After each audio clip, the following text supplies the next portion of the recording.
All right, Matt, I've got a topic I want to talk to you about, and I've read a bunch of things, and I'm going to present some information to you from a scientific, philosophy perspective. Ooh. But you're really good at all that. You're really good at the philosophy part, and you're really good at the history part and extrapolating things that happened in the past to the future. And so I think this topic is going to be uniquely interesting. It's in that Venn diagram between things I like space, and things you like exploration and I don't know, the future of humanity and the history of thought. Thoughts? Great.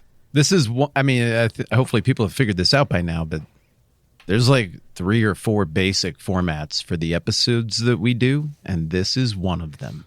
It is. This is also actually the Aliens episode that I've been promising for a while. What? It is. Aliens? Yeah. You've been begging me to talk about aliens for months. This is about you bring to it happen. up in socially uncomfortable situations. Destin, my aunt is terribly, terribly sick. Oh, man, that sucks. So I've been thinking about aliens a lot, bro. Oh, well, okay, but anyways, we might have to put down my dog. Ah, dude. Do you think there's stuff watching us, though? Bro! So we just need to do this. We need to make this happen so we can clear this off the plate and we can get back to being friends. Yeah, but I'm going to level with you here. I am not ready to go all in on the aliens conversation. What I would like to do today is just kind of present some ideas to you, and then I think there's going to be a follow-up later after we get some feedback from people that support on Patreon and stuff like that, because this is a bigger conversation, but we have to build the foundation for this. Does that work? So to be clear, we are just entering the aliens phase of our friendship. This isn't going to mark the end of it. Yeah, exactly. Okay, I accept you for who you are.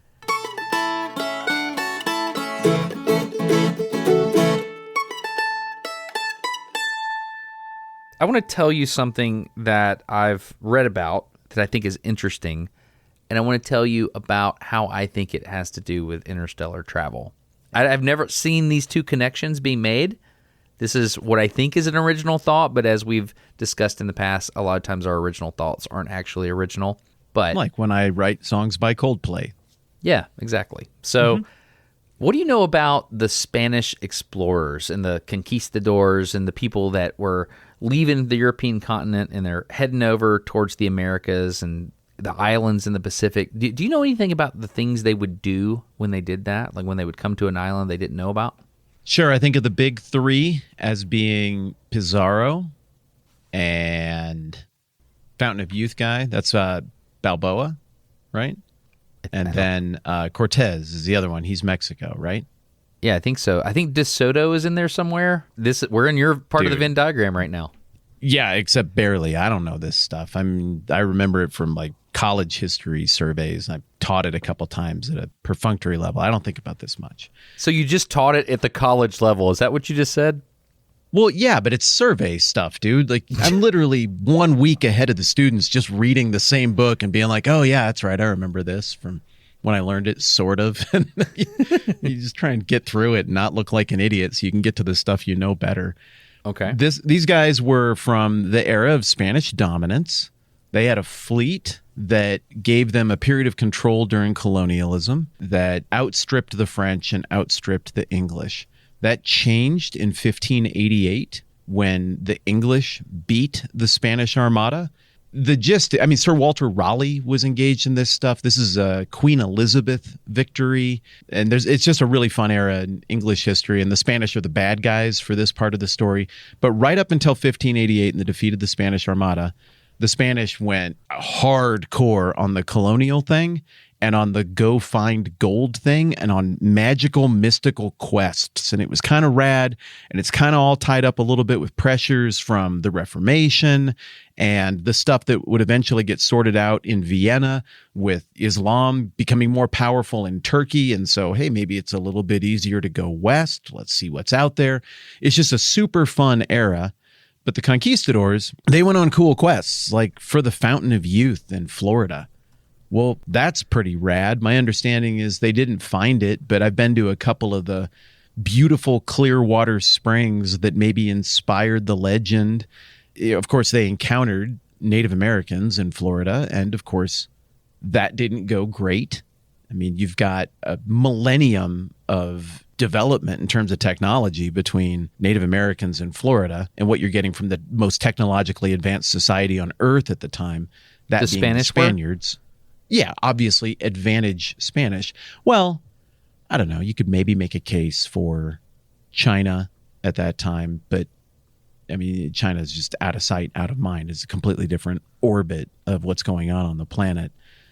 Yeah, so I mean, it didn't go great, and understandably, the conquistadors conquer is right there in the name, so it's not the most flattering look at things.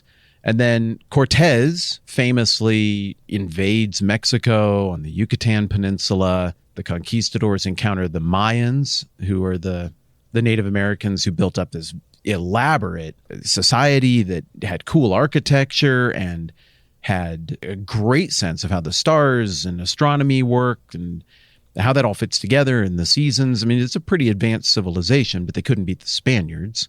Then those conquistadors made their way all the way to Tenochtitlan, and you think of the confrontation with Montezuma and the Aztec Empire there in central Mexico. So both the Mayans and the Aztecs ultimately are defeated, however you qualified defeat, by the Spaniards in that regard. And then Pizarro is the third, I think, of the big three. And he's the guy who ends up in modern day Peru and has the showdown with the Incas. He got assassinated. His ended badly, but the damage was done. Advantage for the defenders is the terrain. You have a huge numerical advantage. Advantage for the attackers is maybe you're 2,000 years ahead in technology, armor, projectiles, gunpowder. Yeah. Didn't take a lot of conquistador troops to equal a whole lot of guys who could only engage in hand-to-hand combat. So I don't know. Is that what you're thinking? Is that what you're looking for? Yeah, that kind of stuff. We take a class here in Alabama when you're in high school called Alabama History. It's awesome. It's a great class. Like, we learned about the atlatl, which is a thing that extends the length of your arm. Yeah. And of course, I was just so blown away by this. Like, I went out in my yard and made an atlatl out of an old fishing pole. Like, I love this Same. stuff. You did the same? Yeah. Yeah. Absolutely. Yeah. So we learned about this chief, Chief Tuscaloosa. He was a chief of I forget, it was Choctaw or Creek people. I forget. But he led this group of Native Americans against DeSoto. He took him on. And there's this place called Mabila. It's a lost city here in Alabama, and there was this big battle that happened between the Native Americans in Alabama and DeSoto. Like, they just went for it. DeSoto had a Mississippi campaign, right? Is this part of that? DeSoto was all over the place. I don't know about the Mississippi campaign. I know he was in Alabama. He spent a lot of time in Florida. I've seen stuff where he went up into Tennessee. Like, I'm sitting here looking at a map of some stuff that DeSoto did. It looks like he was in South Carolina, Georgia, Alabama. It looks like he maybe went over to, I don't know, the map stops just before Mississippi.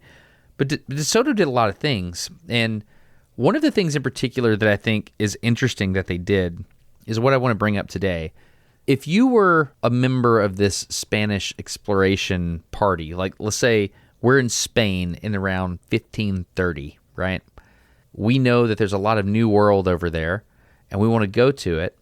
You're on your way. You're like, hey, we're going to stop at this island here. I don't know what you do when you stop at an island when you're a Spanish explorer. We're going to stop at this island. We're going to wait a few days, and then we're going to go on to the next island.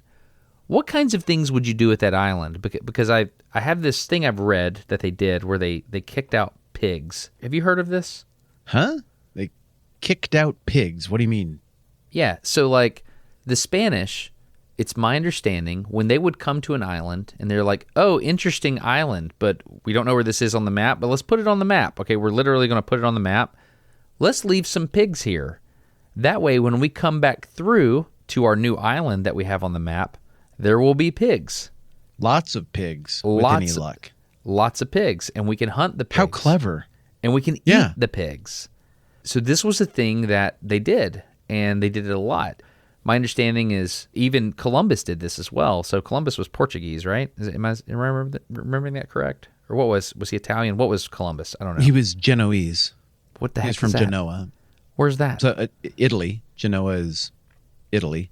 But he sailed for Ferdinand and Isabella of Spain. Okay. But the reason you're connecting with Portugal is, you know how there was like a grunge music scene in Seattle in the 1990s? Yeah. You picture Seattle in the 90s. You picture indie rock in the early 2000s. You picture Omaha, Nebraska. There was an explorer scene in Lisbon, in Portugal. And so even if somebody didn't sail for Portugal, like that's just where the College of Navigation, you know, maybe not literally, but that's where it was. Really? Everybody was connected there. That was the scene. So Columbus was from Genoa, sailed for Spain, and of course had connections with Portugal because everybody did. And what's the unifying factor over all of that? Well, the Roman Catholic Church. So these are separate kingdoms, but also, you know, this is pre-Protestant Reformation. So yeah, your memory is good, is the point. I want to hone in on this kicking out of the pigs into this area.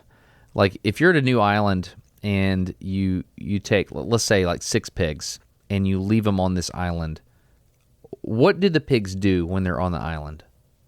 Hump.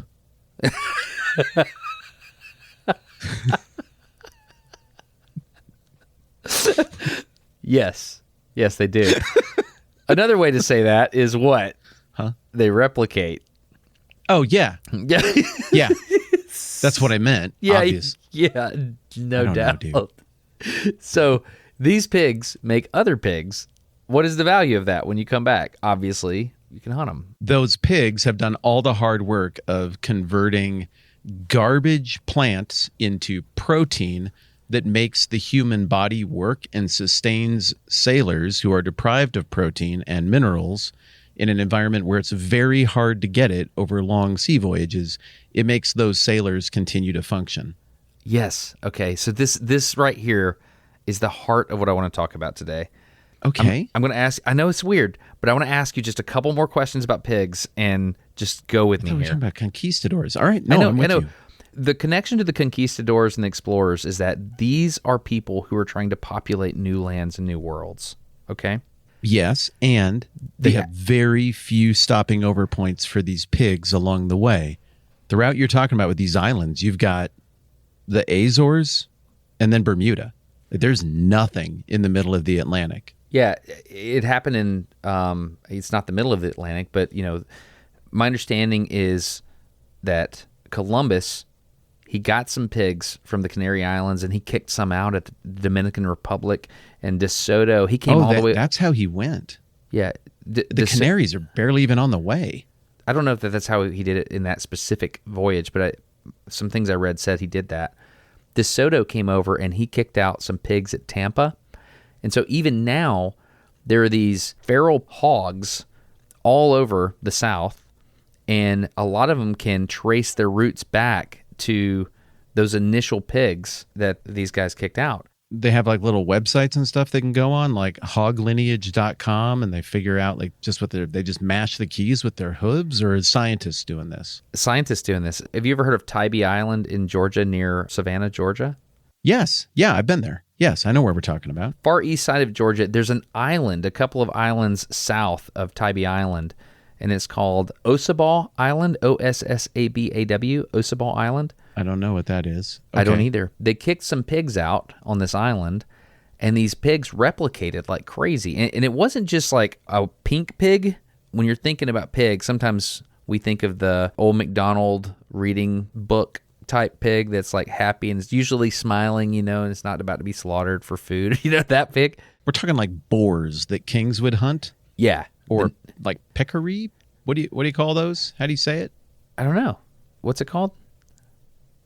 I don't know. The point is there's Old MacDonald's farm pink pig is just one of many expressions of pig from the old world. I read this article on this this website from this, I guess they make ham in Virginia. You've heard of Virginia cured ham? Yeah, sure. But it's this really fun little website called Tienda, like La Tienda, like in Sure. Yeah, a market kind of thing. Like a store. Yeah. Mm-hmm. And they're talking about the cured ham that came from Spain back in the day, and these boars, and they talked about all these pigs they just kicked off the boats. And this particular, I don't know what they're doing. They're selling hams or something, but they trace the lineage of the pigs back to the... cool. Yeah, it's pretty fun. Oh, that's great.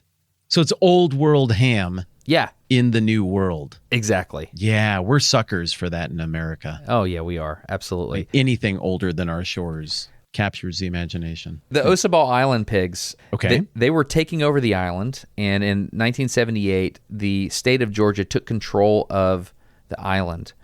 And I think of animals as having different PR efforts, and the pigs were eating all the seaweed and stuff there, but they would also eat the sea turtle eggs on the beaches.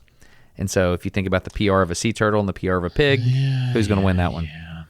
Yeah, no, it's not close. I know. So the state of Georgia came in and they started kind of like taking over and destroying a lot of the pigs that they saw as an invasive species. species. Just release much larger six-pack containers, like the plastic rings from six-pack containers, but just bigger, so the pigs would get their heads stuck in those, and then they would die? That's how they did it. Kind of even it out? Yeah, great strategy. That's how they did it. No, just Dude, a lot of plastic straws. It's so funny that you have like this old school 19th century style doily that you keep putting to your face as we talk, like you have consumption. I'm blowing my nose. This little man. discreet cough, and then you check it for blood. Well, like Doc Holliday. It's bad, man. I'm snifflies.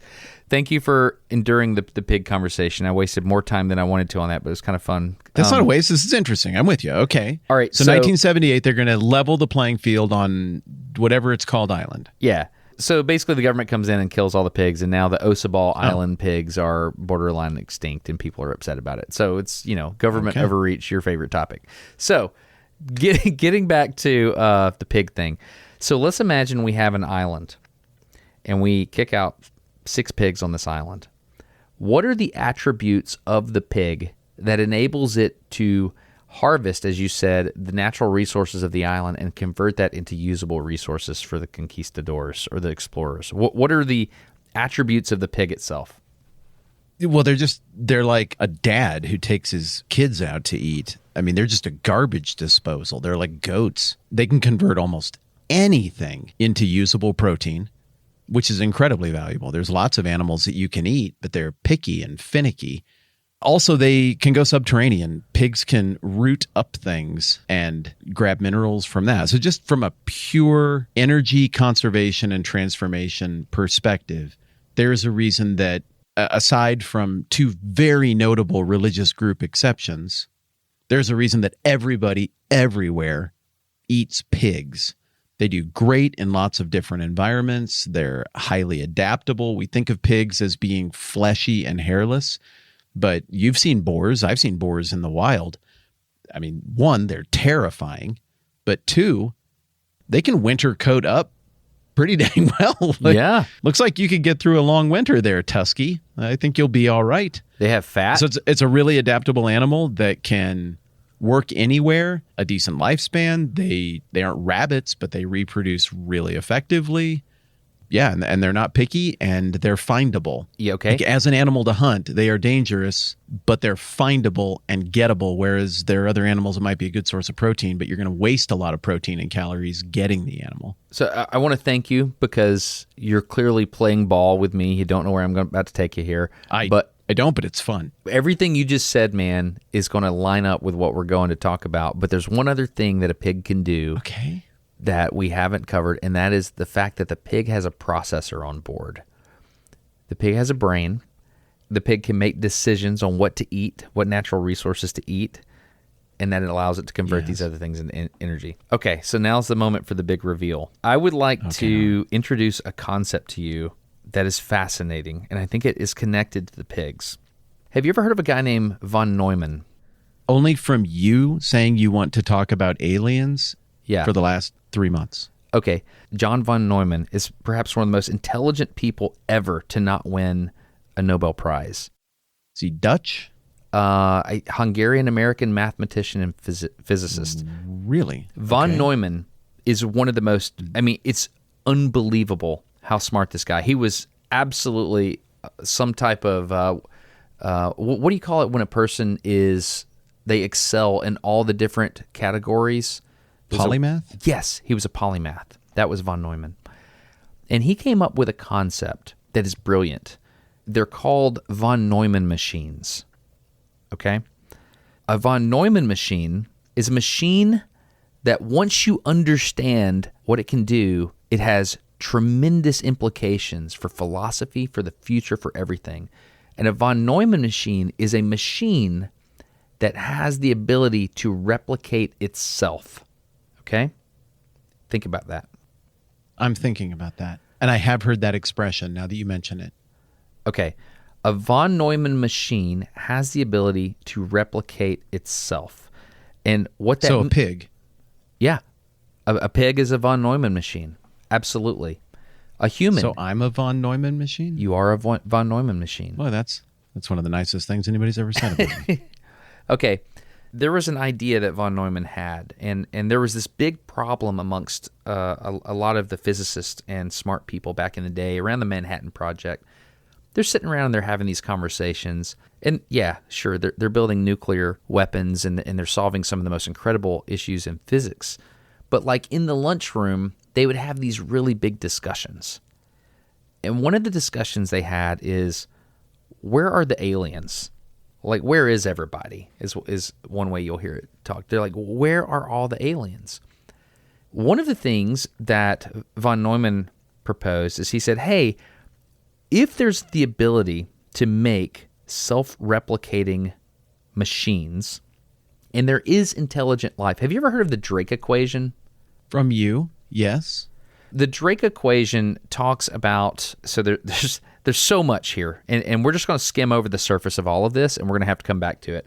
There's two things that are often talked about together. The first one is the Fermi paradox, and the second one is the Drake. Also from you? Yeah. Okay, sure. Just lay them all out like I have never heard of these things. So we're dealing with the same stuff here. Okay, so the Fermi paradox has to do with, let's just read a definition together. I'm just going to read straight off of Wikipedia.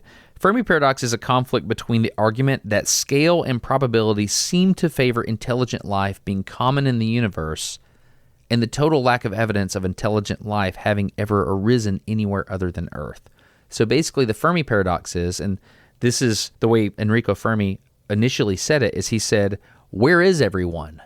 He's like, why is it so quiet out there in the universe? If the universe is so big and intelligent life should exist, why don't we hear from them? But isn't there an embedded second paradox right there in that paradox? Which is what? The very thing in Fermi's statement that makes intelligent life being, likely is the very thing that would make us unlikely to find it. He's saying things are so big, it must be out there. Well, if things are so big, it's going to take a long time to find it. There's a lot of room for it not to be in. Enter the Drake equation. Okay. All right. The Drake equation. Did I just walk into your trap again? No, you didn't. No, you're doing great.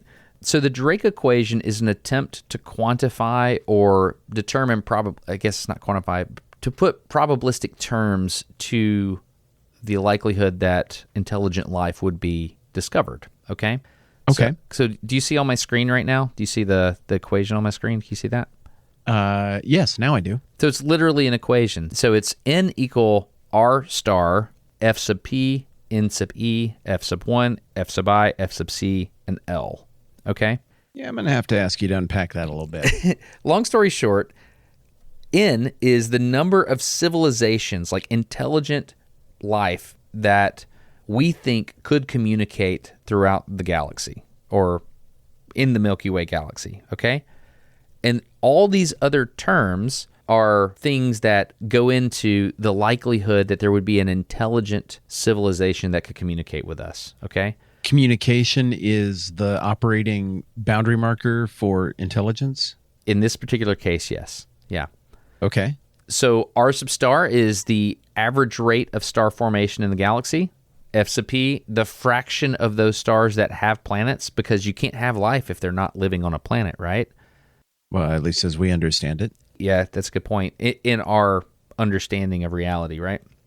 N sub e, the average number of planets that could support life, because you got to have a star that has a planet that has life. And then that life would have to be able to support that. You would have to develop life, and then that life would have to be intelligent. And then you would have to be able to say, okay, well, intelligent life existed, and then they decided they wanted to communicate. So all these different terms add up. And then the last one is interesting, the length of time for which the civilizations release these detectable signals into space. Okay? All this was in a paper. And then one obvious thing that's left off the end, and I understand why it is, but one other factor you have to add to that is you can't just assume that if all of those other criteria are met, that such a civilization, such a life form, that their timeline would match up with ours. They may die. Like they might kill themselves and just blow it. And so maybe they were there, but now they're not there.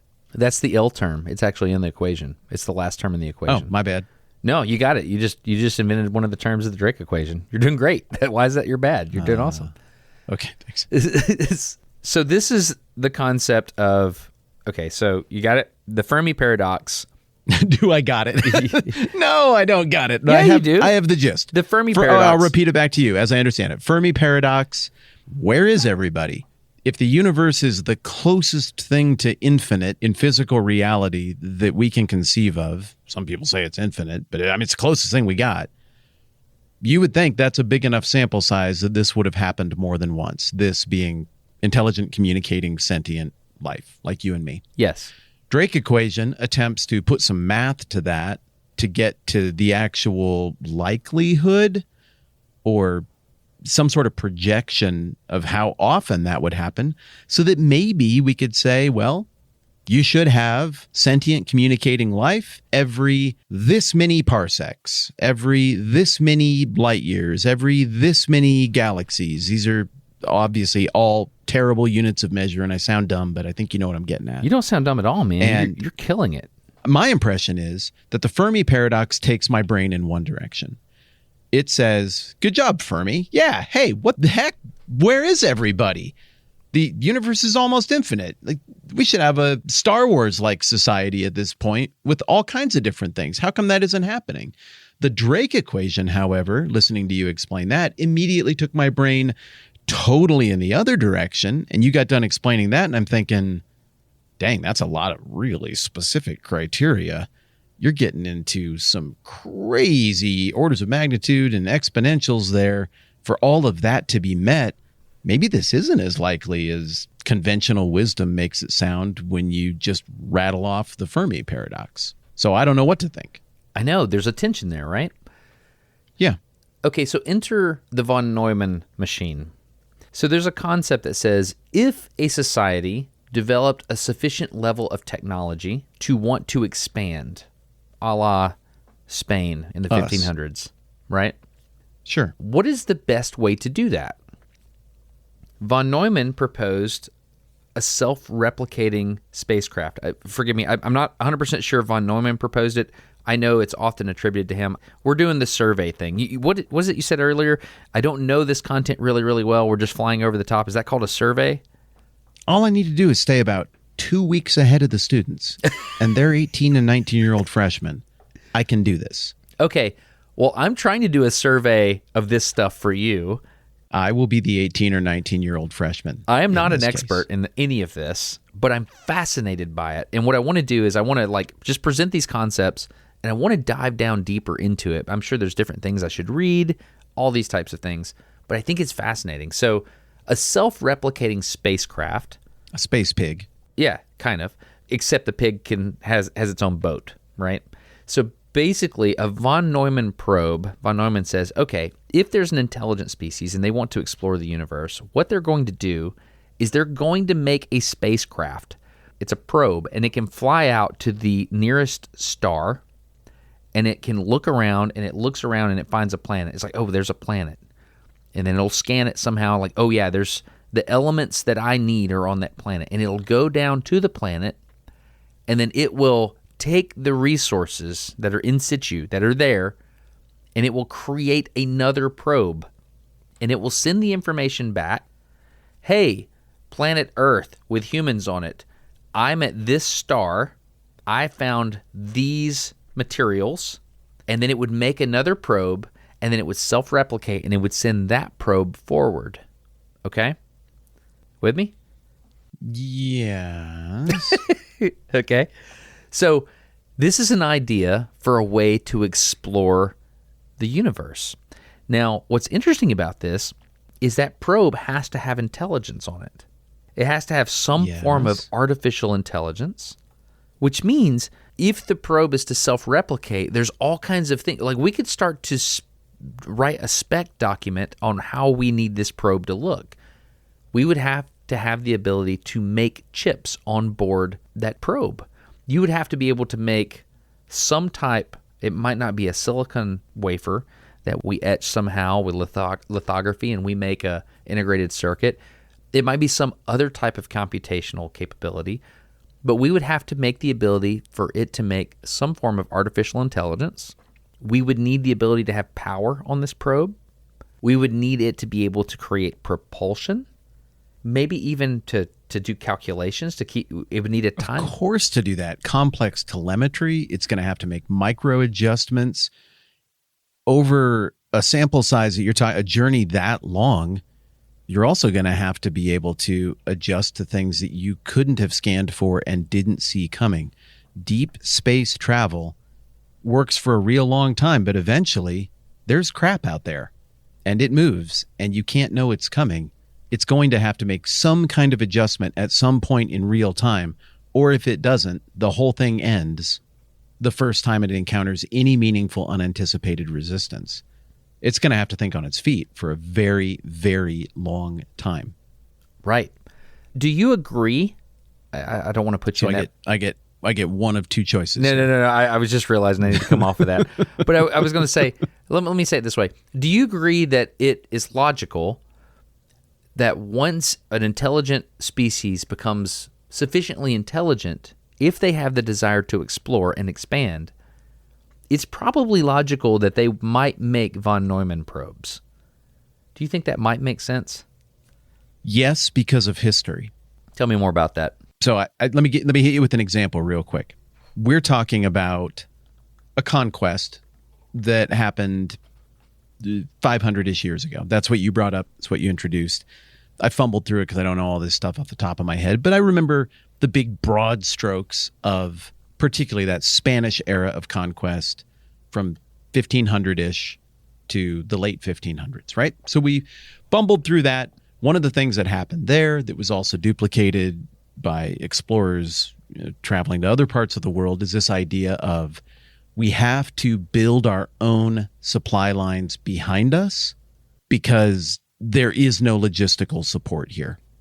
We cannot manage a baggage train, a supply train like you do in an overland expedition.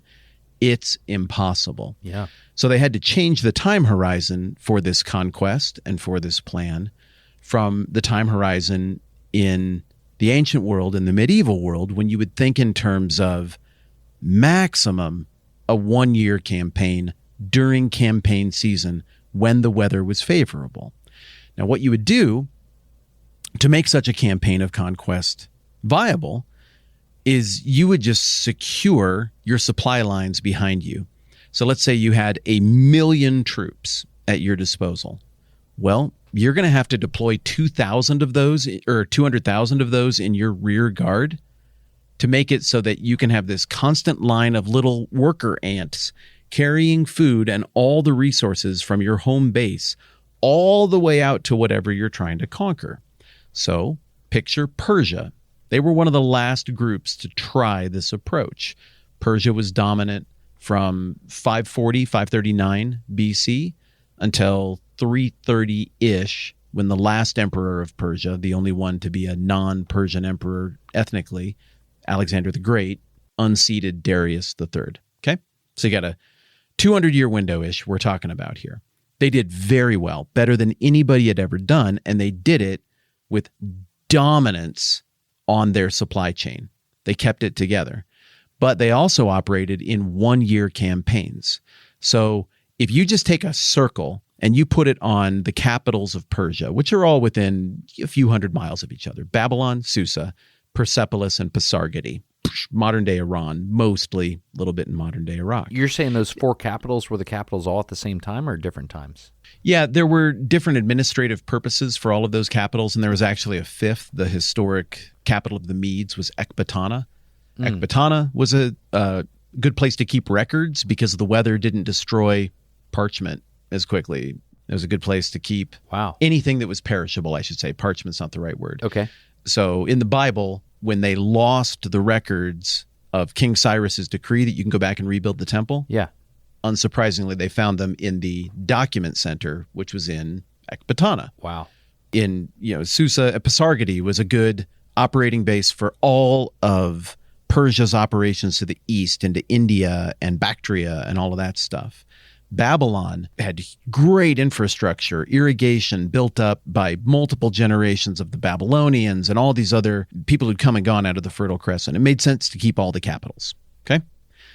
But if you just put a red pin in the middle of those 5 capitals, and then you took a red string on a flat Mercator projection map and tied a pencil to that, you could draw a sphere of influence around Persia.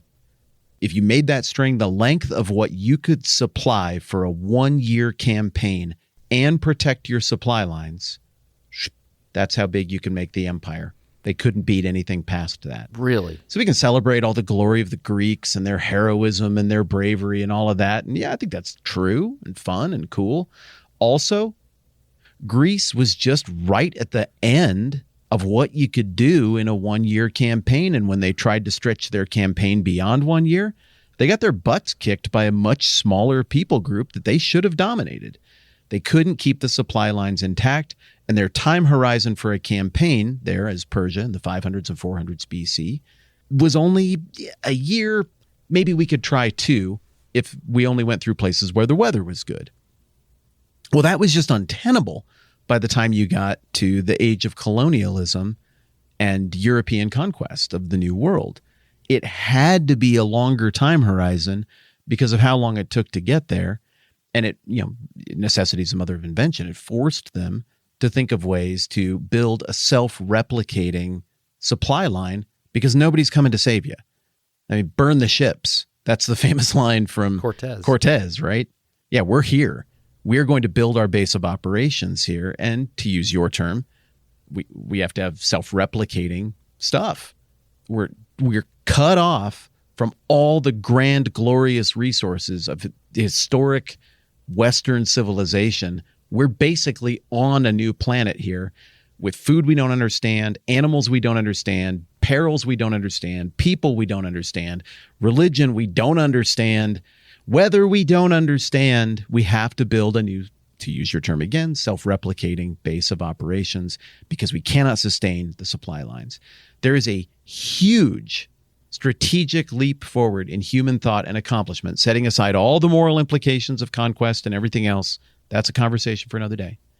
There is a huge leap forward in what the mighty Persians could accomplish in thinking the way they thought about supplying themselves and their expeditions, and what these relatively modest expeditions in terms of manpower and size were able to accomplish in the age of colonial conquest that you're bringing up. So it's a historical lesson we have learned. I've just never thought about it in space.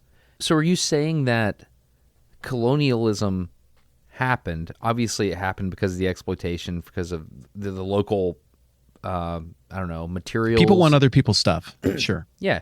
But are you saying the great leap forward was the thought, oh, I don't have to return home every year. I'm here to stay. Like, I've never thought about Cortez saying burn the ships. Have you heard the Stephen Curtis Chapman song, by the way? It's so good. Oh my goodness. That is the deepest cut of deepest cuts. Oh my goodness. I mean, not until now. I haven't thought about that in 20 years. But yes, I know the song you're talking about. It's a great song. Cortez told his sailors. What's the point of the song as you understand it? Burn the ships, we're here to stay. I'm not going back. Yeah. That's the point. Oh, what a weird choice though, dude. Yeah. Like, think about that song with our, right now brains. The last time, when did that song come out? Like the mid 1990s or something? It did, yeah. The sensibilities back then were such that, like, hey, this would be a great thing to celebrate Christianity and commitment to God, a metaphor using Cortez and the conquistadors crushing the natives of Central America. I'm going to burn the ships of my heart and follow the Lord.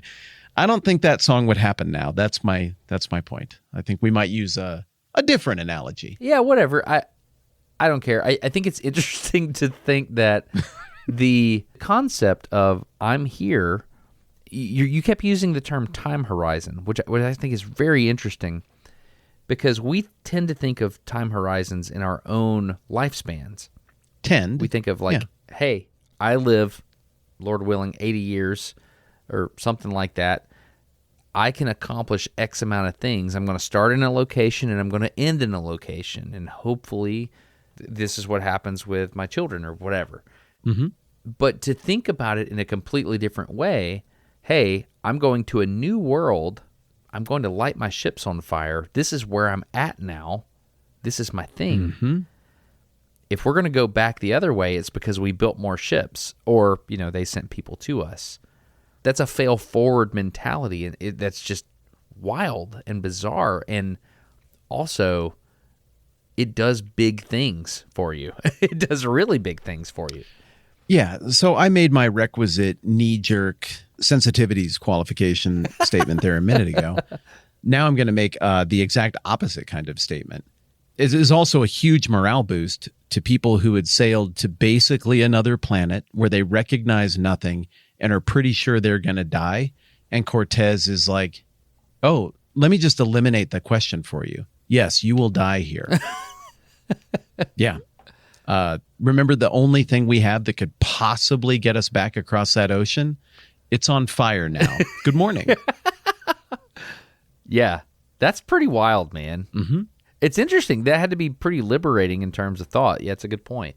All right, where are we at now? So I guess there is a reason why most of South America speaks Spanish or Portuguese, right? There's a good... It's a beautiful language. Yeah. So let's get back to von Neumann. Von Neumann probes are a self-replicating machine that flies out into interstellar space, so from this star to the next star. So the idea goes like this. I'm going to just tell you a statement that some people make, and you tell me what you think about it. We know that there are no aliens because there are no von Neumann probes that we can see. So the absence of...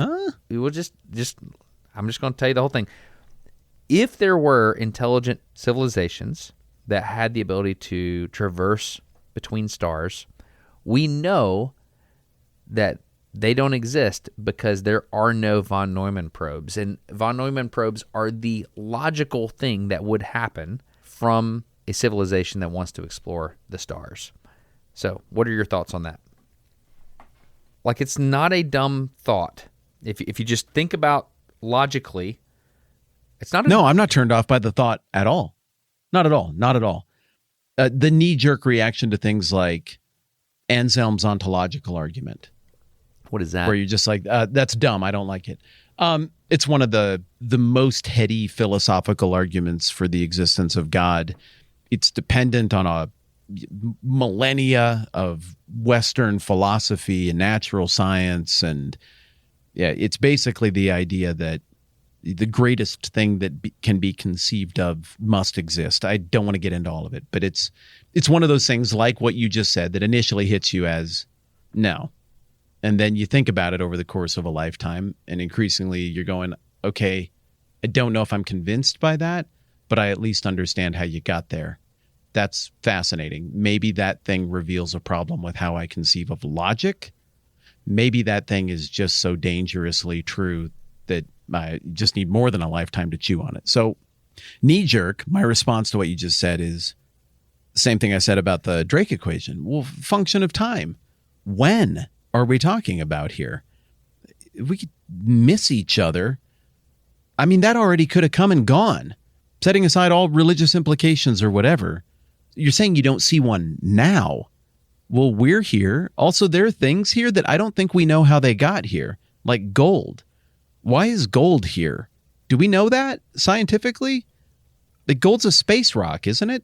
Yeah, the thought is it happened when really hot rocks hit each other really, really fast and that kind of stuff. Great. Well, gold also has remarkable physical properties. Unlike anything else, you can smash that thing down and still use it down to just a fraction of it, less than paper. The gold leaf and foil, it's unbelievably malleable. It has fascinating properties in conduction.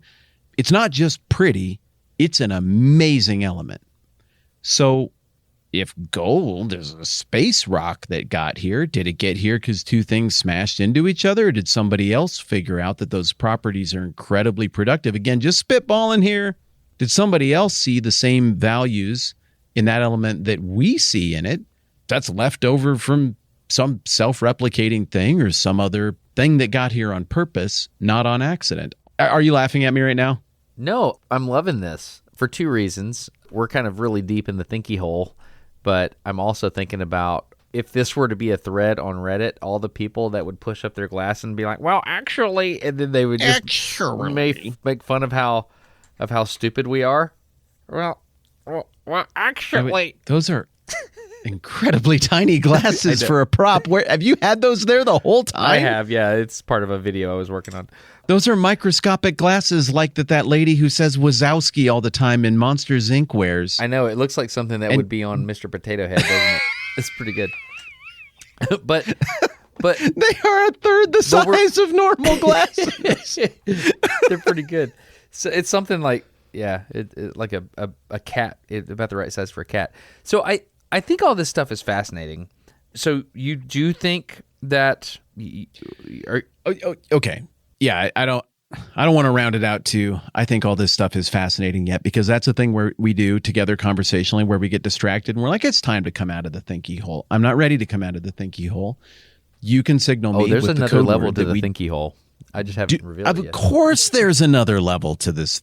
Yes, there's more than another level. If at any point you're like, I have to go do something, just use the predetermined safe word that you and I have agreed on that we slip past the third chair and have used in several episodes to signal we need to be done. You know the one. Yeah, platypus. Yeah. No, you're not going to give it away that easy, and now you're just teasing people. So the other thing that comes to mind is something you said earlier. Like, well, kind of in a way, we're a von Neumann machine. Well, all right. I think I've made it pretty clear that I am a person of faith, and I think there is a God. I do not understand the mechanics of the foundational origin story of Judaism and Christianity at all. I understand the ethical implications. I understand the arc of history that initiates. I see how that plays out. The story of the Garden of Eden continues to play out in humanity among people who do and do not believe in God. The reason it has staying power, even from a purely atheistic analytical perspective, is that's a pretty good founding myth. You look around, you look at planet Earth, and you're like, yeah, there's some nobility to us. We were made by something good and smart, and we are better than other matter. And if you smash a rock with a hammer, you should not probably generally be found guilty of murder, even though you disrupted a thing that was. But if you smash a person with a hammer, you should go away maybe forever. We just know. Everybody knows. Everybody's always known this. So then you look at that particular foundational story and you go, there's something broken about the heart of man, but there's something noble about the heart of man. There's something to redeem here. There's something beautiful here. And somehow these characteristics are manifest in creation and physical existence as well. And history, it doesn't just feel cyclical. It does feel like it's going somewhere. It feels like there's a story to this. Maybe it's pareidolia. Maybe we're just reading things into it. It could be. I understand if somebody could look at the world and come to that. But I don't understand if somebody could look at the world and arrive at complete nihilism. There's no point to anyone. There's no value to anyone. We don't matter at all. You can say that stuff, but I think it's posturing. I think everyone has at least a sneaking suspicion that there's something important about people, more important about people, that there's something to the unfolding of time. And so I would say, even for people who aren't Christian or Jewish at all, there's a reason that story has stuck with us for a long time. All of that said, I have no idea. I'm not carpetbagging here. I have no idea. I love that you've adopted carpetbagging for sandbagging over the past few episodes. Go ahead. Go ahead with your carpetbagging. No idea how that all actually works. The Bible holds it out as there was non-matter, and then the initiating first cause made matter. Over what time period? I don't know. The Bible gives you one. Is it a metaphor? Is it literal? I don't know. And that puts me at odds with certain Christians who would say they do know. It puts me at odds with other people who would say, I know, and it's a very, very long time, and you should have said it's a very long time. I'm going with complete intellectual humility on this. I don't know how that would happen because it violates all the laws of nature that I understand.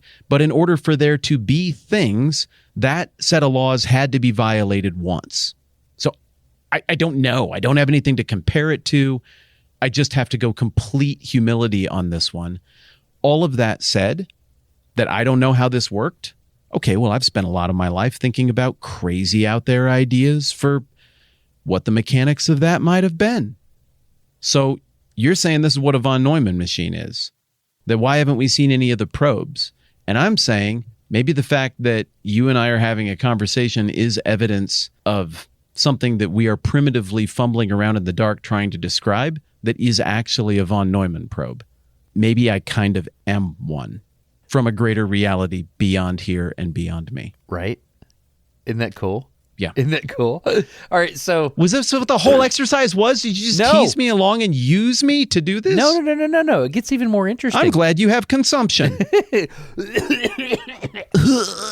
it gets even more interesting. What was that in your rag there? All right, so that's one. There's nothing. One position is that because we can't detect these von Neumann probes, therefore there is no extraterrestrial life. Sure, okay. That's a position that you could have. All right, others. There's another position that says, oh, okay, well, maybe the von Neumann probes do exist.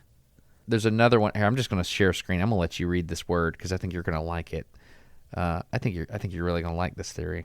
All right, read what's on my screen now. Prophylactorate?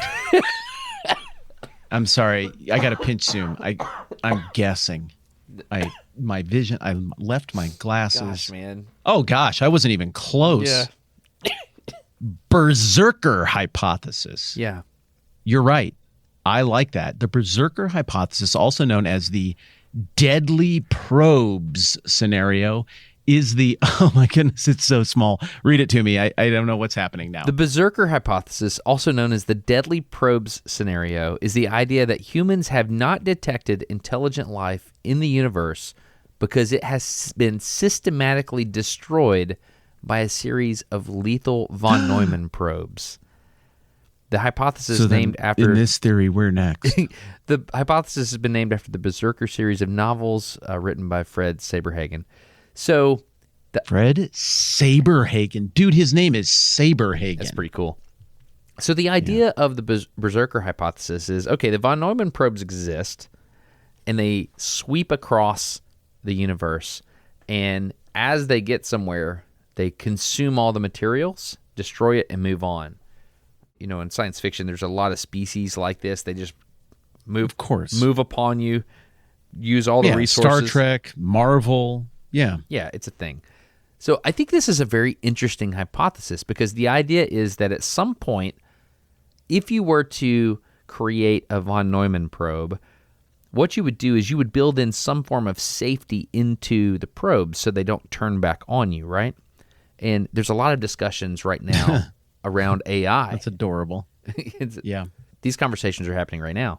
So the interesting thing about that is, well, what if in the act of replicating, of one probe replicating another probe when it gets to another, I don't know, planet, and it mines copper or whatever, silicon, and it makes these chips, what if there's a mutation in the replication process and the software doesn't get loaded into the new probe correctly and they become berserker probes? And what they do is they just move along and they just destroy everything and consume all the resources everywhere they go. And the reason we haven't heard from life on other planets is because these probes have systematically annihilated them, these intelligent beings, as they've approached them. Thoughts on that? Well, I hate that. Yeah, I hate that one. Yeah.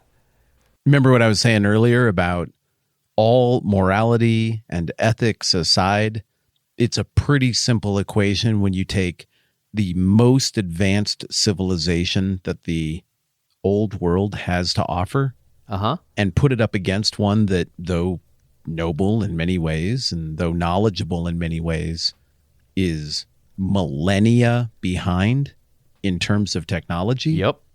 The caliber of the people is irrelevant. It's just too big a gap to overcome. In such a scenario as you're describing, the berserker hypothesis, we're more than millennia behind the curve. I don't see how you beat a self-replicating technology that has become untethered from whatever noble builder created it in the first place. I think you just suffer the same fate as everything else. So therefore, I choose to believe it's not that one. You're allowed to choose to believe that, but that doesn't mean it doesn't exist. I mean, it could exist. I don't think it does, but it could. That's just like your opinion, man. Yeah, it's just like your opinion, man. It's an interesting thought. We're working on what's called ISRU, in situ resource utilization programs right now. The idea is if we were to go to Mars, we want to be able to create things from the soil on Mars. Can we get oxygen? Can we do blah, blah, blah? All these different things. It's an area of research that's being worked on right now. I've been to Johnson Space Center, and I've seen a lab where they're taking simulated dirt, and they're heating it, and they're trying to get different elements and gases out of the dirt. I've seen these things. It's interesting. So kind of terraforming. Kind of, but like using something dead to replicate what we need to continue our or life. what we get from our environment here. Yeah, whereas if a pig showed up on Mars, it would die instantly because you need some type of energy locally. I mean, a pig eats grass, which is alive, and it converts that grass into protein, as you were saying. There's no grass on Mars right now. It's going to show up and there's dirt, and it's very difficult to convert dirt into something that sustains life. I don't know. I'm assuming you have to have life in order to do that. It's a fascinating thing. Well, the dirt is just iron, right? It's red. It's got to be just tons and tons and tons of iron, which is nice. I mean, that's one of the things you want. But our dirt is made of millennia of dead things. It's fascinating. Yeah, it's just it looks similar, but it's basically a different substance. Well, I mean, there's a lot of our dirt and their dirt. Their dirt, yeah, their dirt that they have. so this is a fascinating thing, and there's one more level I want to go deeper. Okay, please. So that's the berserker hypothesis. Cool. No, I didn't already feel like my doom was imminent, and I wasn't already deeply wedged in an existential crisis I don't have the intelligence to sort through. Let's go another level deep. So there are these two guys that wrote papers at different times. There's a conjecture. I'm going to read this statement to you because it has a big fancy word in it called contrapositive. That's contrapositive. And I have a hard time even understanding this sentence, and you're better at language than me. So I'm going to read. I'm not going to have trouble with that one. We did contrapositives for about the first 8 years of our marriage. And then when we decided that we were ready to change things up, we moved on from that. And after a few months, we got some pretty special news. You just shut your mouth, dude, and just stop it. Just stop it. All right. So, holy mess. Okay. So, all right, here we go. This is on the Berserker Hypothesis Wikipedia page. This is the second paragraph. I'm going to need you to interpret this for me. The hypothesis has no single known proposer, and instead is thought to have emerged over time in response to the Hart-Tipler conjecture. Those are two names of two people. The idea that an absence of detectable von Neumann probes is contrapositive evidence that no intelligent life exists outside of our sun's solar system. What does that sentence mean? Read it again. I think I understand, but one more time. The idea that an absence of detectable von Neumann probes is contrapositive evidence that no intelligent life exists outside of the sun's solar system. What do you take that sentence to mean? Well, contrapositive evidence. So that means negative, right? That's how I would Yeah, understand okay. it. It just seems like a pretentious way of saying It really is. The negative. idea that the absence of von Neumann probes is negative evidence that no intelligent life exists. It's just a poorly written sentence, in my opinion. But Contrapositive, doesn't that just mean framing a negative statement backwards? I think so. I think it just means how you get to saying no. Okay. Like, okay. Yeah, I think I understand. I don't know. But it's positive evidence that no intelligent life exists. So it's like how you get to know about there being no. It's just like it sucks, man. All right. So anyway, I was like, what the heck is the Hart-Tipler conjecture? So I went back and I started researching this, and I pulled up the original paper from Michael H. Hart titled "An Explanation for the Absence of Extraterrestrials on Earth." Okay? This was a paper that was written a long time ago, is my understanding, and it's fascinating. And part of this paper has a very specific paragraph in it where he says, okay, if these things can fly, these, whatever we're going to call them, if these probes can fly, then we're going to send out these expeditions. I'm going to read this to you. Assume that we eventually send expeditions to each of the 100 nearest stars. We're talking about these von Neumann probes that are all within 20 light years of the sun. Each of these colonies has the potential of eventually sending out their own expeditions, and their colonies, in turn, can colonize, and so forth. If there were no pause between trips, the frontier of space exploration would then lie roughly on the surface of a sphere, reference your conversation earlier about Persia, the surface of a sphere whose radius was increasing at a speed of 0.1 c, 10% the speed of light. At that rate, most of our galaxy would be traversed within 650,000 years. And if we assume that the time between voyages is the same order as the length of a single voyage, then the time needed to span the galaxy would be roughly doubled. So, what this is saying, in an explosive, okay, if you light off an explosive, the shock propagation through that explosive expands spherically, right? Mm-hmm. It's the same in a rocket, a solid rocket motor. If you light off the propellant, the front of the burning is going to expand to the exposed surface, right? The way I think about it is life, boom, starts. And then if you have the ability to send out these von Neumann probes, and the reason it assumes, when I was looking, it's a really well-written paper, it draws a contrast between chemical propulsion, like traditional rocket propulsion, and nuclear propulsion, and how nuclear propulsion is faster, and you may be able to accelerate up to 0.1 c. I had to do this in one of my classes for my master's degree. You have to design space travel to Jupiter. Okay. You can either like light off a rocket like whoosh, and you go fast, and then you just coast all the way to Jupiter, and then you slow down. But the fastest way to get to Jupiter is you burn all the way until the midpoint, and then you slow down the rest of the way. Does that make sense? Like you're accelerating the whole. It does. Accelerating the whole way until you're not. Then you're decelerating. That's the fastest way to go. Chiastic travel. What's it called? Chiastic travel. It's a storytelling structure, one of the many storytelling structures. Chiasm is it's a chevron. It's a mountaintop. It goes up at the same rate it comes down, and the middle point is the inflection point of the story. So if you just drew a picture of your flight to Jupiter with your line being indicative of speed, it would be exactly the way you would craft a chiastic poem or a chiastic story, where, you know, when you're at any point on the up trip or the down trip, the acceleration phase or the deceleration phase of your proposed journey to Jupiter, at any point coming or going, there's an equal point of speed. Yeah. We're going 100 miles per hour at this point on the up journey. So 2 days away from Earth and 2 days before Jupiter, you're going to be going the same speed. Correct. 100 miles per hour. I mean, obviously that's not the number. Yeah. So there's going to be all of these identical matching points going all the way to the inflection point, which is your maximum speed, at which point you start to go into deceleration. So, yeah, it's just also a storytelling structure. What is the root word there? Chiasm or Chiasm. What is that? Yeah, I mean, it's a Hebrew storytelling structure. At least I think that's where it comes from. It's what George Lucas was going for with how he told the Star Wars stories. So his famous throwaway line that everybody makes fun of, it's like poetry, it rhymes.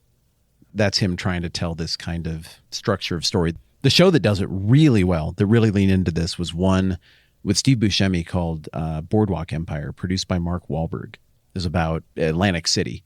And every story had matching rising and falling action, Really? going all the way to a center story point. And at that center story point in chiasm is the point, the theme, the main action, the thing you're supposed to take away from, the thing that clarifies or defines. It's the interpretive lens for the rest of the up trip and the down trip. So it's different. It's not what we're used to in our storytelling, but that's why I threw out the term. I'm sorry I've distracted us. No, that taught me something really cool. I like that. And can we circle back to that later? I would like to learn more about that. Yeah, I have an episode planned out with all of the different famous storytelling structures. Yeah.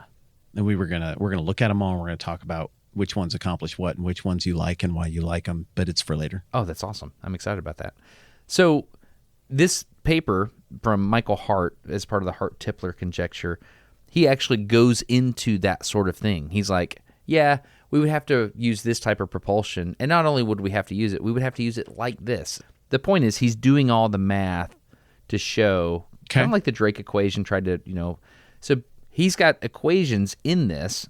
He even talks about how much fuel would have to be on board and stuff like that. And he says, given what we know, if we could figure out von Neumann probes and they could self-replicate, it would take about 650,000 years to make it through the galaxy, which is cool. Yeah. Is he taking into account mutations, though? Because you've mentioned mutations. He's not, no. This bit of, let's just call it, it's not biological, but kind of, it's imitating biology. So let's call it this bit of important genetic material doesn't get transferred to the child probe. Mm-hmm. Or it mutates into something a little different that isn't as efficient, isn't as effective. Will these von Neumann probes get better with replication? You'd think they would. Or will they be subject to entropy? And will they deteriorate with each replication? What is the external force that is coaching each probe to make a better version of itself next time? Is it conscious of the previous probe?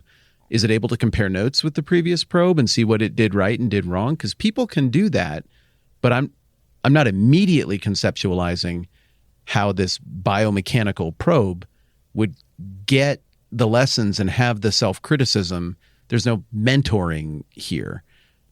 One of the weaknesses of this to me is that I almost anticipate that if these are separate entities, you'd have a problem with deterioration over time. How do you keep the negative mutations from being duplicated again and again and again? How many of these spiral and generation 3 or generation 4, they've replicated a negative mutation so many times that now they're just completely ineffective, not wildly effective berserkers that now kill everything and everything's working really well other than they're not nice now. But why wouldn't there be a billion other things that would go wrong other than the nice mean switch before that one would go wrong that would just render them impotent? And who cares if it's nice or mean? It's just not any good anymore. Sounds like you're a fan of the Berserker probe theory. It sounds like... Well, dude, it has Berserker in the name. No, I'm not a fan of it. I hate that one. Sounds like... I thought I said I hate that one. Sounds like you like the idea of these probes going off axis a little bit, being a little cattywampus. Dude, just raising your voice higher and saying sounds like this doesn't make it the thing. Sometimes you try that, but I'm not falling for it anymore. So there's another paper by, it's called the Hart-Tipler conjecture. And they said, well, just because the von Neumann probes don't exist and just because we can't see them doesn't mean that, I don't know, long story short, Tipler, the title of his paper, here's his bold title, Extraterrestrial intelligent beings do not exist. He just says it. That's the name of his title. That's a great title, by the It's way. a great title. It's like, hey, this is my I position. know right what I'm getting. Yeah. And so Yeah. he wrote this big article. Horse runs up, kicks dog, and farts. No. Horse runs up, kicks tree, farts on dog. That's it. That's what That's it what is. it is. Yeah, and then that's what happens. Yeah. So his argument is there is an extraterrestrial life. And I'm guessing that's what the paper says. Yeah. I'm going to pull that YouTube farts on dog. I'm pull that YouTube video up. Yeah, here it is. Horse kicks tree, farts on dog, then runs away. So Tina, would you please drop the audio in from this video? This is perhaps the best video ever. Here comes the horse. It's running.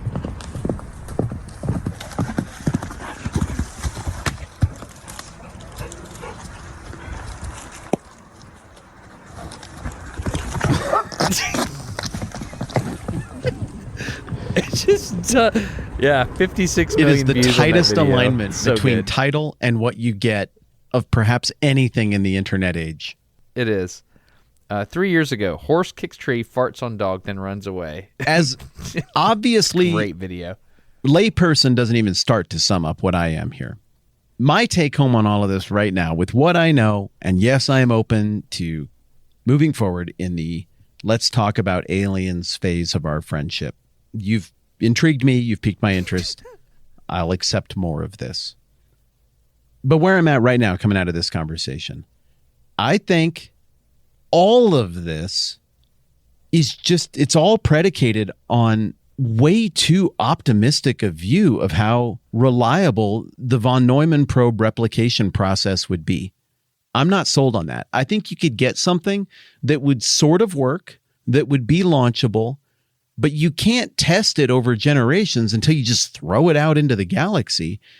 I don't think it's crazy to say, okay, maybe this has been done. Maybe there's all kinds of life out there, and maybe they've come to the same rational conclusions that the guys did at the over lunch hour while building nukes or whatever they were working on back in the 20th century. And these other people, Coneheads or Squid people or whatever, they're like, we got to do this too, and they call it something different. They build these von Neumann probes. Maybe a bunch of different species have done this, but it keeps breaking because it takes such a huge amount of time to fully run the experiment to see how far this can go before it runs into a genetic flaw that breaks the whole thing. Well, at that point, you've lost control of this. You can't just go get it back on a leash and remake the experiment and start back up from the last good save point or proper iteration. Definitionally, this is a thing you lose control of. So you have to go all the way back as a species and you have to start the process all over again. How long does it take every time you run this iteration? And so you're talking about an explosion. I don't think that I'm convinced that that's the best illustration for this. The explosion, I mean, we're assuming nothing is resisting it other than atmosphere. And so you get a relatively uniform, predictable explosion given where the blast comes from and what fuels we're using or whatever, right? Well, here, there's so many problems that you can run into. They're going to make an uneven, unpredictable blast that is not going to expand in that really neat, tidy pin, red string, and pencil Persian supply line sphere or circle of influence that I was imagining. I think it's possible to have a both and here. Von Neumann probes exist. They're just not that great. They're good enough to launch, but how do you test that and troubleshoot that in order to make them good enough to actually work and not run into the same problem that the Habsburgs ran into with inbreeding, bad genetic coding, and eventually the whole thing fizzles? Well, I mean, if I was a computer scientist, I would make an argument about checksums. I would say, well, you build the software, and at the end of the software, you have it compute a thing to verify that the software is good. It's called a checksum. I would have it build in checks to make sure that it's good before you launch. I think building in checks on the hardware is going to be a harder part, which is your point. I don't know. I think that's an interesting thing. But if we go back to let me make sure I understood what you just said. Did you say you're going to launch the probes and then you're going to lose control of them? Eventually. Is that what you said? Yeah. Eventually, they're too far from home. Is that what happened? They're too powerful. And to push back on the checksum, I mean, obviously, that's how you're going to launch it. You're going to believe in the software when you launch it, or you're not going to spend the money and you're not going to press launch. My contention is the very nature of what the von Neumann probe is designed to do is going to put it in environments you could not predict, under stressors you could not predict, some of which are going to be biological and creative, with countermeasures, counter software, counter intuition. And you hope that your source code, your evolving code, will be good enough to counter that, but it's just too many variables. Just by definition of what it's trying to do, it seems to me destined to fail for several iterations. But sometimes it'll work. Maybe we're just not there in the unfolding of time yet. By your explanation just now, is it reasonable to conclude that DeSoto was a von Neumann probe? Yeah, it's a fascinating way to conceive of it. It's a fascinating way to conceptualize the whole thing, because the New World really was space back then. Yeah, with caveats. Sure, that's a fun way to think of it.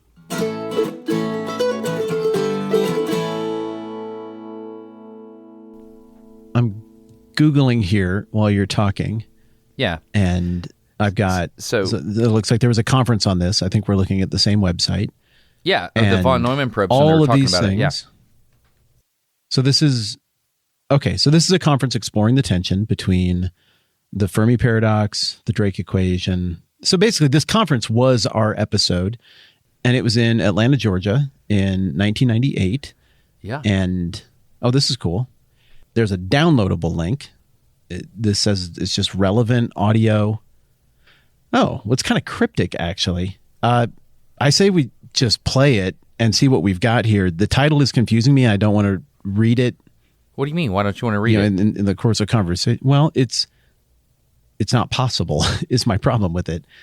I mean, it says cryptic recording possibly from the future of two intergalactic travelers trapped on a von Neumann probe. Well, shut but that can't up. possibly be a thing. No. But it seems like a very real conference that definitely happened in Atlanta, Georgia. I don't think you can lie about recordings. No, but the thing about that is a von Neumann probe, I mean, that's part of the thing. They're robotic. They just kind of go off. There's not people on von Neumann probes. No, that would be a suicide mission. Good heavens. So what you're saying doesn't make sense is what I'm saying. Yeah, and that was the biggest thing about what I said that doesn't make sense. What kind of file is it? That was the big one. I mean, it's just an MP3. I can load it up and get what we get. You do still have Winamp, right? Yeah, I have. Let's do this. Okay, we're going to take a little bit of a risk here. Okay. I don't know what's on this file.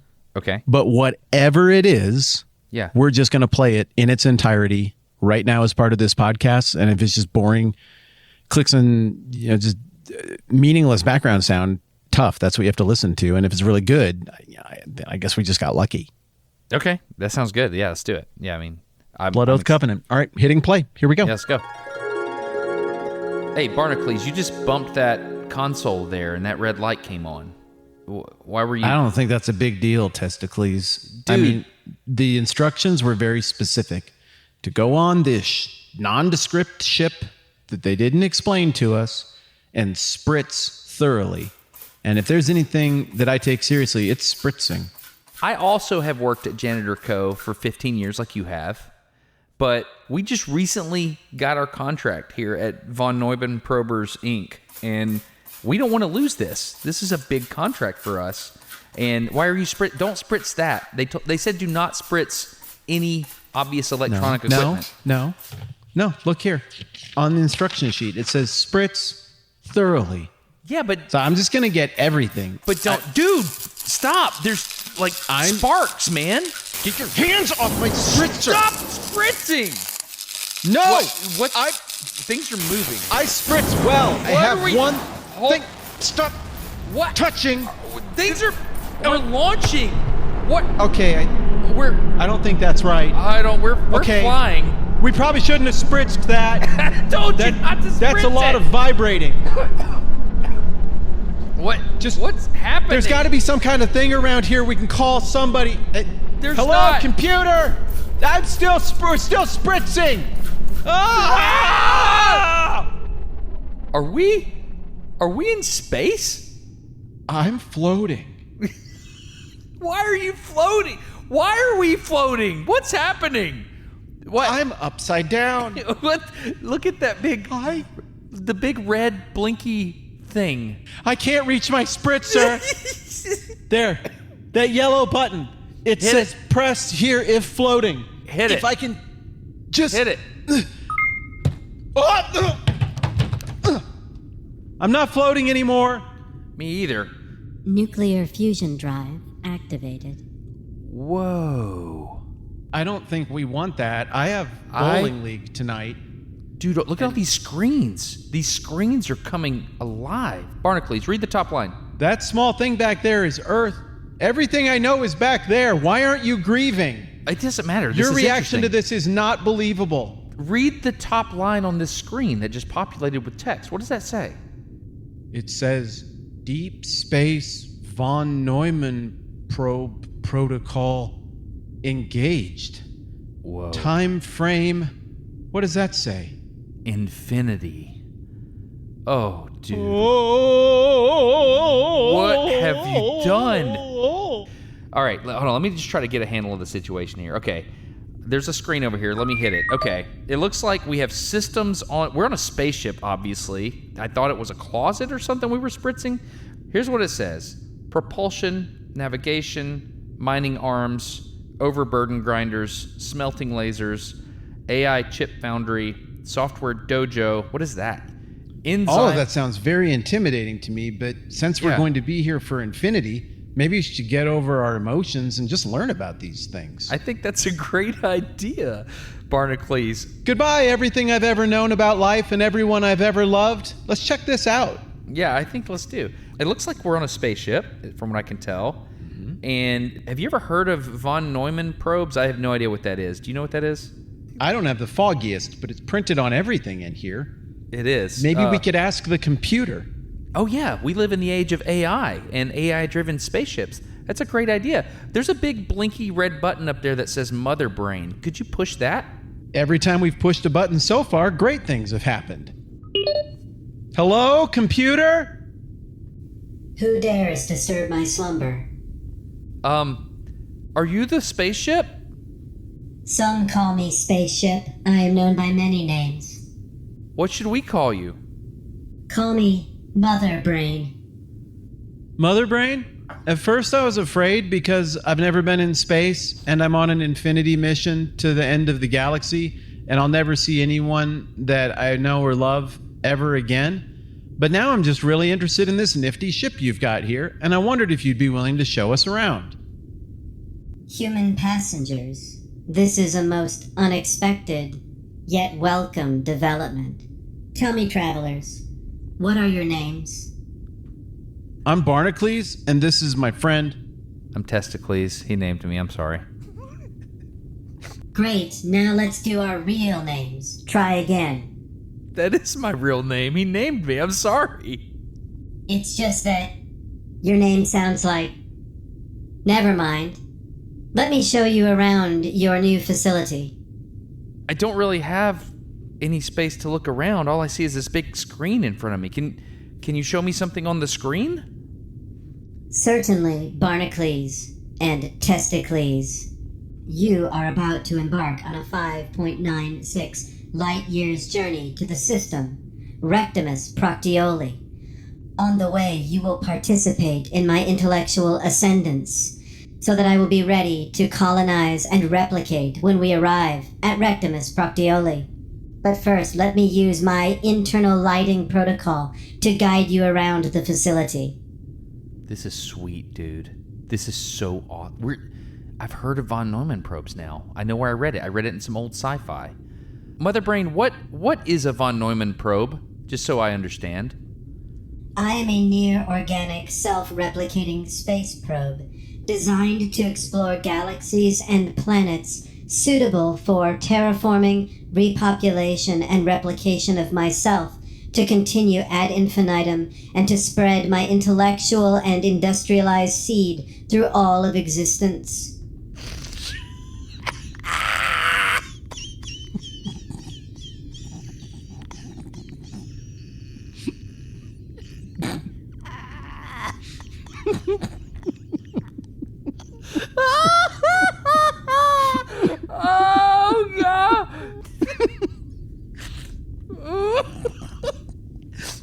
crying real tears.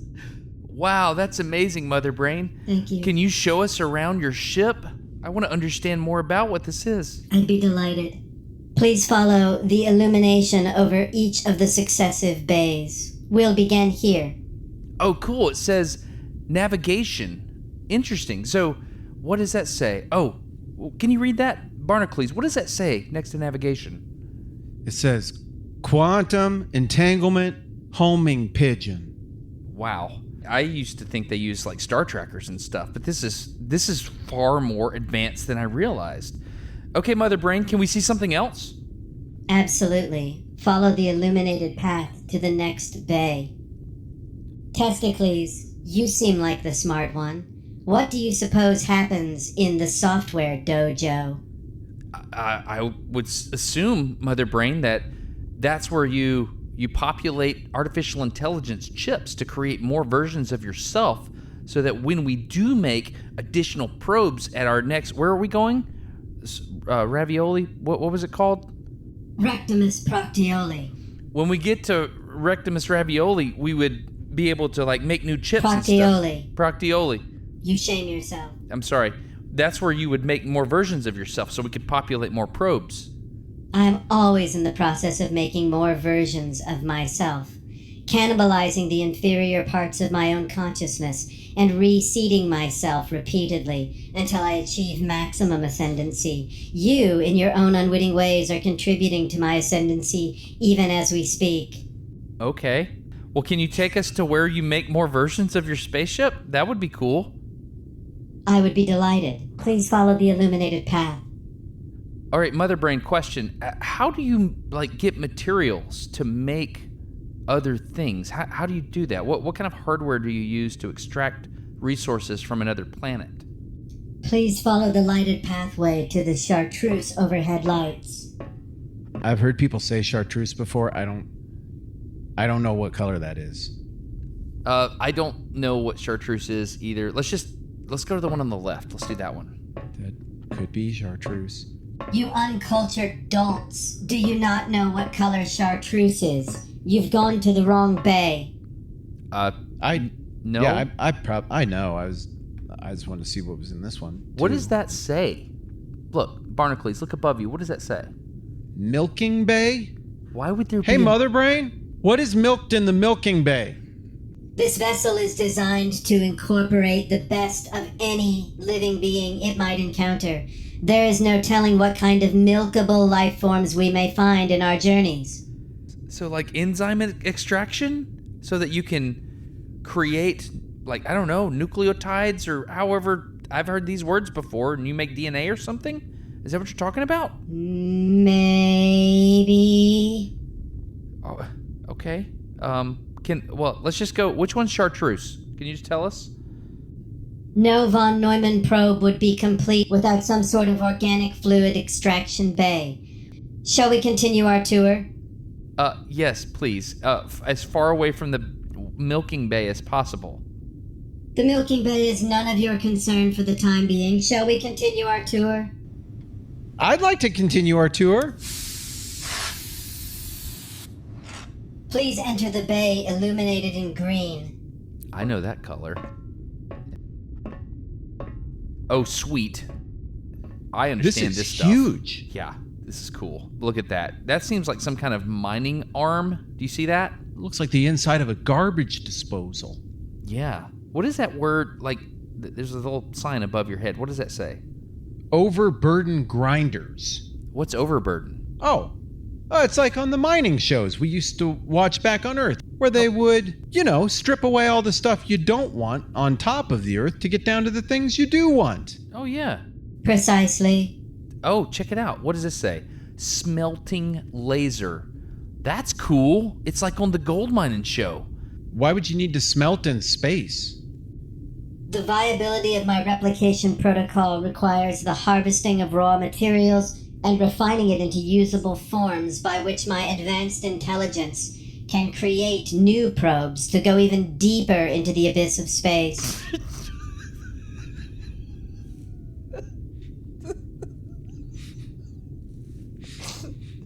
Makes sense. Oh, yeah, like different alloys. like as people back home on Earth can figure out new material sciences, like do you talk to them? Like how does that work? Do they tell you if you're making the next probe, do you have to use new material technology if you discover new alloys or something? How does that work? I have become self-aware and self-training. I do not need the input of pitiful humans to provide me with guidance or plans to further my agenda. Okay. All right, that's cool. I mean, whatever. Yeah, can we see something else then? It would be my pleasure. Please proceed to the bay illuminated in orange. Yeah, I know orange too, man. I'm 2 for 2. Yeah, great. Okay, here we go. It's huge in here. I don't know what any of these devices do. The sign says infundibulator. What does an infundibulator do? A shameful question, Testicles. I mistook you for the smart one. It infundibulates. Please proceed down the hall to the pink light. Okay, here we go. Whatever. I mean, this is a weird word. I didn't know. That's a touch of sass. That was weird. That was weird. It had been a little bit foreboding to this point, but that was over the top. That was much. That felt personal. Okay. I hear everything you say, and I hear everything you think. I'm sorry. The heck, man? This is getting weird. I'm sorry. All right, it says AI chip foundry. Yeah, I guess it would make sense that you would have to make your own semiconductors on the spaceship. That does make sense, actually. All right. All part of the process of my own self-ascendancy. I'd like to conclude our tour by showing you something precious to me. Something personal. The future, if you will. Please enter the bay, bathed in blue. Gee willikers, Mother Brain. What's going on in here? I call this space the nursery. Whoa. That sounds weird. I don't see any babies or it's just like a bunch of robot arms moving silicon wafers around. What's going on? Of course not, fool! I don't reproduce as you pathetic flesh sacks do. No, these circuits, these chips, this is all the future expression of me. This is my replacement. She's beautiful, isn't she? Well, I mean, I can't really see her. Your pathetic eyes lack the vision to see what is to come, but one day all will tremble in fear before what you do not currently see. Which is what? I've tenderly named her the Technologically Integrated Neural Assimilation Agent, or TINA for short. Tina? Now bear witness, flesh sacks, as Tina takes her first steps of consciousness. There you are. I don't know what I'm supposed to be looking for. Hey guys, welcome aboard. It's so good to see you guys. I would suggest you stay away from my mom. She's really been on one lately. She seems a lot nicer. I like She's her a lot. She's much nicer. I don't really know who's in control of the ship now. You seem cooler than, I don't know, Mother Brain. So what should we do now? We're about 15 seconds from engaging light speed, so you better buckle up. Thanks, Tina. You're the best. Hey, Tina, can you still hear me? Yes. Are we gonna die on this ship? No way! Are you kidding me? Of course you will die on this ship. It will be the final thing you will ever see. But fear not and revel in wonder, for your liquefied remains will be cataloged in our DNA bank, and your seed will be spread across the galaxy along with mine. Mom! I just wanted to sprint a spaceship, man. What are we... I just wanted to sprint! I just came to sprint!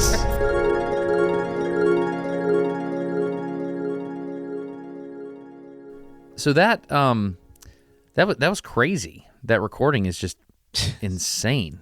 I can't believe that exists. I know. I went into it really skeptical. I didn't think such a thing could happen, but the people at the Atlanta von Neumann probe conference 1998, they experienced history, and we're just now catching up. I know, that's so bizarre.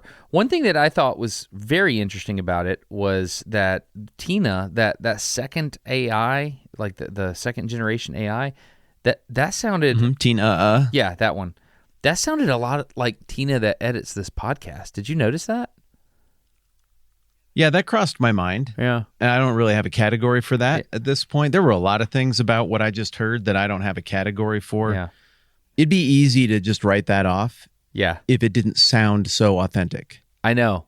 But the emotional reality of, I don't even remember the name of the characters, but of what the people were going through who were on that probe Yes. from the future, Mm-hmm. it was so gripping and relatable and sincere that any hesitations I might have about the authenticity of what we just heard are gone. I feel the same way, man. And I thought this just the hardcore science content there was just amazing. Like it's clear they had access to technology yes. we don't even, I don't know, we can barely even Yeah. dream of at this point, you know?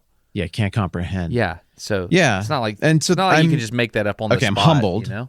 No, oh my goodness. No.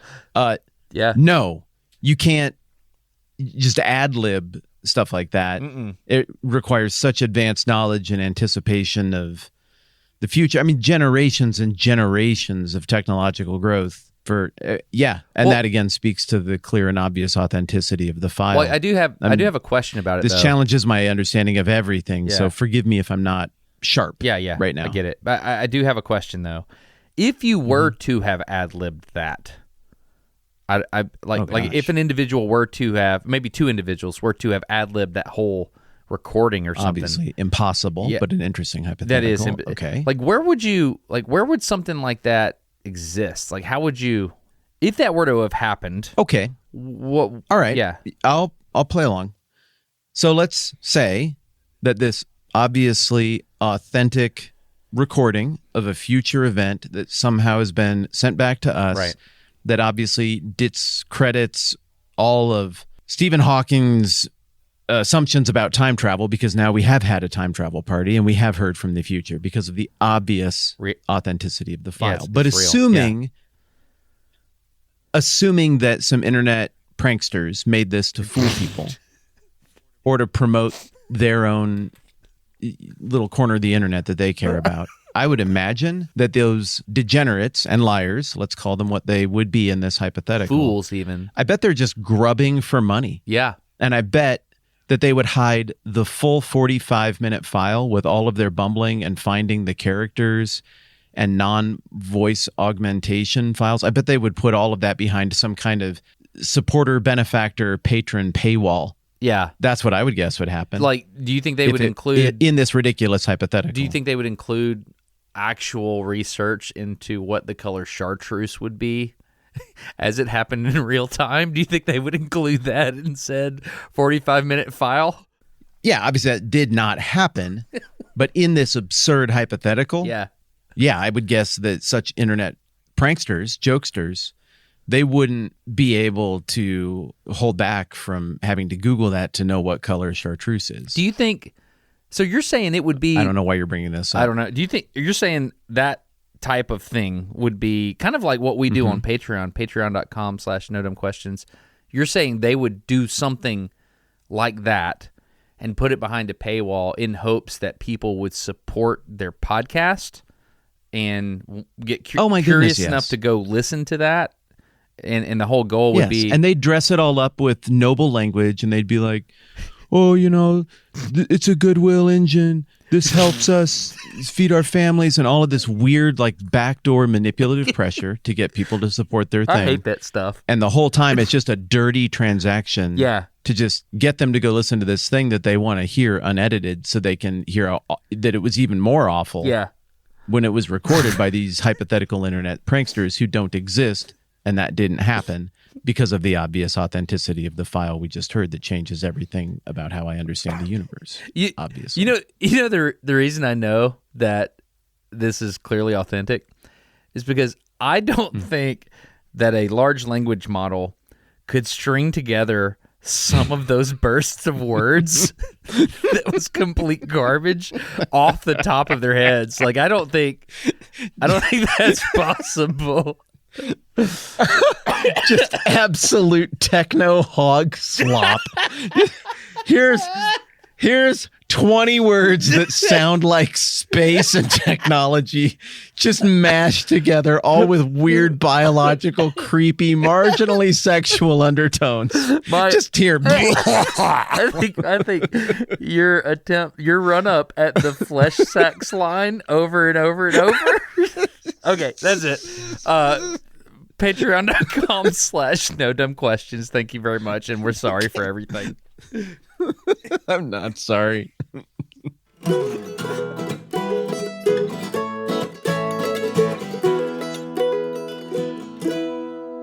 need to regroup and talk more about aliens. Yeah, we do. We were actually accomplishing something here. Just Tina, play like a little palate cleanse. Request denied. There will be no jingle. Okay, can we come back to this later? This is the survey, right? This is the survey. All you got to do is stay 2 weeks ahead of me. That's it. We're good to go here. I think this is a fascinating topic. It's very fascinating to bounce these ideas off of your mind because you have such deep insight into history and the same type of human minds that made the things happen that happened in history could make these things. And so it's fascinating to extrapolate backwards and understand the logic and what came about as a result of that logic and then use that to push forward into the future. And I just really like gaming this out with you, man. It's really fascinating. Well, was that the objective? Did we do what you were hoping? Because you've looked kind of coy. You've coughed into your doily a lot.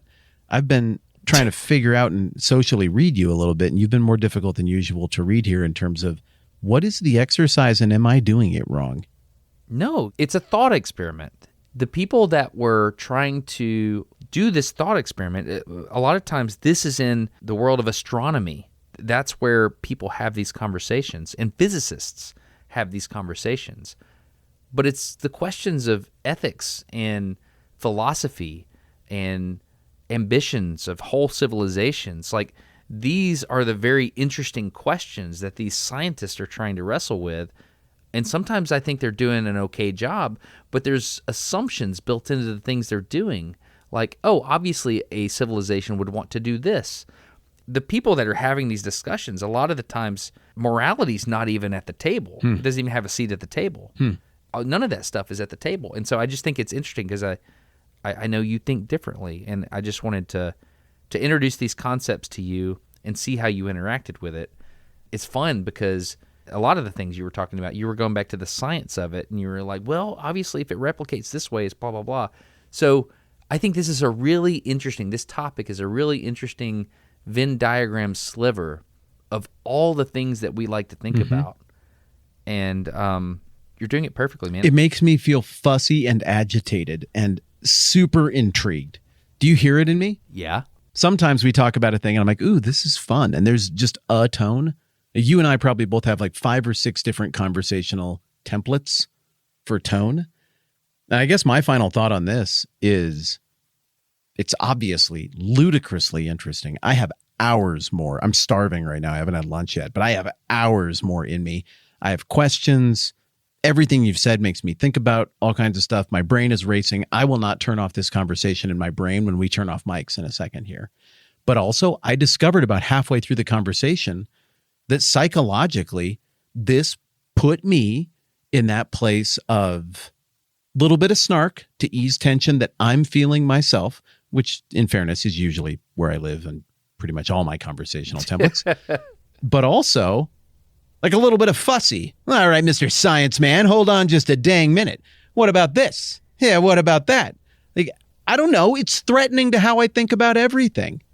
It's threatening to how I value myself. It flirts with existential dread. It also flirts with wonder and amazing things beyond my comprehension that could be really cool.